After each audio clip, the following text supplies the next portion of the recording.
ముఖ్యమంత్రో ప్రధానమంత్రో కార్లో వస్తున్నాడంటే ట్రాఫిక్ మొత్తం ఆపేస్తారు. గంటల కొద్ది జనాన్ని తిప్పల పెడతారు పోలీసులు. చల్ ఎప్పుడో వచ్చే మనిషి కోసం గింతసేపు నలుపుడు అవసరమా అని కోపంతోని మనసులనే తిట్టుకుంటారు. కానీ ఇప్పటి వరకైతే పిఎంను సీఎంను లెక్క చేయని పని చేయలేదు. కానీ ఈ ఒగి ఇక్కడ చూడండి.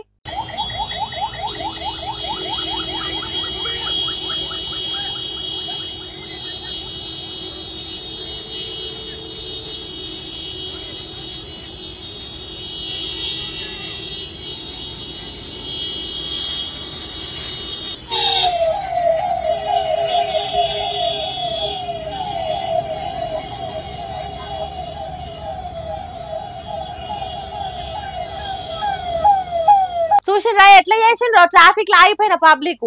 సీఎం రేవంత్ రెడ్డి కార్ల కాన్వాయ్ వస్తున్నదని తెలిసి చెవులు గిల్లు మనేటట్టు హారన్లు కొట్టిండ్రు. కాన్వాయ్ సైరన్ సిగ్నల్ కాడ ఆగినోళ్ళ హారన్ల మోతకు దద్దరిల్లింది కావచ్చు అక్కడ ఏరియా అంతా. పాపం ఎంతసేపటి నుంచి ఆగినరో, కాలు నోయంగా ఎప్పటి నుంచి వెయిటింగ్ చేస్తున్నారో.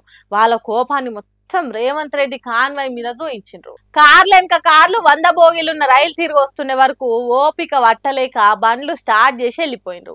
సీఎం రేవంత్ రెడ్డి కాన్వాయ్ ని లెక్క చేయలేదు. సగం కార్లు నడిమిట్లనే అయినాయి. ఇప్పుడు ఈ వీడియో సోషల్ మీడియాలో సొక్క తిరుగుతున్నది. అబ్బర కొడుక, రాష్ట్ర సీఎం రేవంత్ రెడ్డి అంటే జనానికి చూడుండ్రి ఎంత భయం ఉన్నదో, ఎంత రెస్పెక్ట్ ఇస్తున్నారో చూడుండ్రి. ఇంతకు రేవంత్ రెడ్డిని ముఖ్యమంత్రి అనుకుంటున్నారా జనాలు? లేదా సిగ్నల్ దగ్గర పొంటెల కొద్ది నిలబెట్టి స్కూటీ ఇచ్చినందుకు ఇట్లా చేసిండ్రా? లేకుంటే రేవంత్ రెడ్డి మీద కోపంతో చేసిండ్రా? ఇట్లా జనానికి కోపాలు వచ్చుడు పల్లెలలోనే అనుకున్నాం ఇన్ని రోజులు. కానీ పాట్నంలో కూడా మొదలైంది కదా. రేవంత్ రెడ్డి మీద కోపాన్ని, ఇష్టం లేని మనిషి ఇంటికి వస్తే కసుబుసులాడినట్టే చేస్తున్నారు అనే కామెంట్లు పెట్టుకుంటే సోషల్ మీడియాలో బోలెడు షేరింగ్లు చేస్తున్నారు. బొటన వేలుతోని రింగు పెట్టుకునే వేలుతోని. ఓ దిక్కు బయట మాకు ఉద్యోగ నోటిఫికేషన్లు వేయండి మహాప్రభు అని నిరుద్యోగుల్లో చేస్తుండ్రు. ఇంకో దిక్కు మాకు పంతులను పంపుండ్రి దేవుడా అని విద్యార్థులు ధర్నా చేస్తుండ్రు. హాగు గంత మంచిగా నడుస్తున్నది మన విద్యాశాఖ. ఈ పిల్లలు చూడుండ్రి పాఠాలు చెప్పే పంతులు లేక ఎంత తిప్పల పడుతున్నారో. ఇప్పుడు మళ్ళీ ఇంకా మేము ఒక 2 days ఆగుతాం సార్ వాళ్ళు వస్తారంటే మా టైం వేస్ట్ అవుతుంది సార్. ఇది second time. First year time లో కూడా అందరు ట్రాన్స్ఫర్స్ అయ్యారని అప్పుడు సరిగ్గా ఫ్యాకల్టీ రాలేదు. మేము ఎందుకు ఇంతగానం టైం వేస్ట్ చేసుకుంటే కూర్చోవాలి? మాకు ఎగ్జామ్స్ ఇంకా ఎంత దగ్గరలో ఉన్నాయి. మాకు రివిజన్ షెడ్యూల్ స్టార్ట్ అవ్వాలి. ఇంకా ఈ క్లాసెస్ అవ్వకపోతే మేము రివిజన్ ఎప్పుడు చేసుకుంటాం? సిలబస్ కంప్లీట్ అవుతలేదు అసలుకి. మేము ఇంకా వీకెండ్స్ లో ఏం రాలేదు. జస్ట్ నామకే వాస్తే అయితే రాయలేం కదా. మేము వీకెండ్స్ అలా స్కోర్ చెయ్యాలి. ఇన్నరా ఎసంటి పరిపాలన నడుస్తున్నదా విద్యాశాఖల? శాలరీలు వస్తలేవని కొంతమంది సార్లు పోయినరట. ట్రాన్స్ఫర్ అయ్యి ఇంకొంతమంది పంతులు పోయినరట. గురువులు లేకుండా విద్య నేర్చుకోనికి మేము ఏకలవ్యులం కాదు. పాఠాలు చెప్పాలి, ప్రాక్టీస్ చేయాలి, 1కి 2 సార్లు చదవాలి. 1వ ర్యాంక్ సాధించాలంటే పంతులు లేకుంటే అయ్యే పనేనా? అందుకే మాకు సార్లు కావాలని ధర్నాకు దిగినరా ఆడపిల్లలు. వికారాబాద్ జిల్లా పరిగి పరిధిలున్న తుంకుల్ గడ్డల గిరిజన సంక్షేమ బాలికల కళాశాలలట ఇది.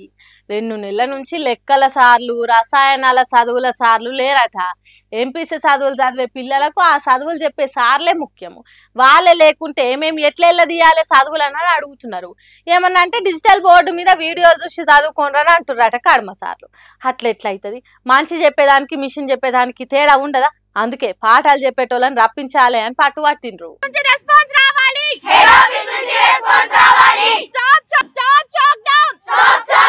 మాకు త్వరగా రెస్పాన్స్ ఇవ్వాలి.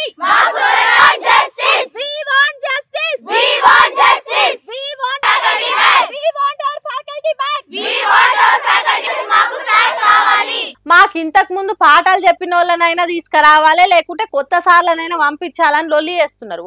మన విద్యాశాఖ మంత్రి రేవంత్ రెడ్డి సారు మరి ఈ వార్తను చూస్తాడో లేదో గాని హెడ్ ఆఫీస్ నుంచి రెస్పాన్స్ రావాలి అంటారు.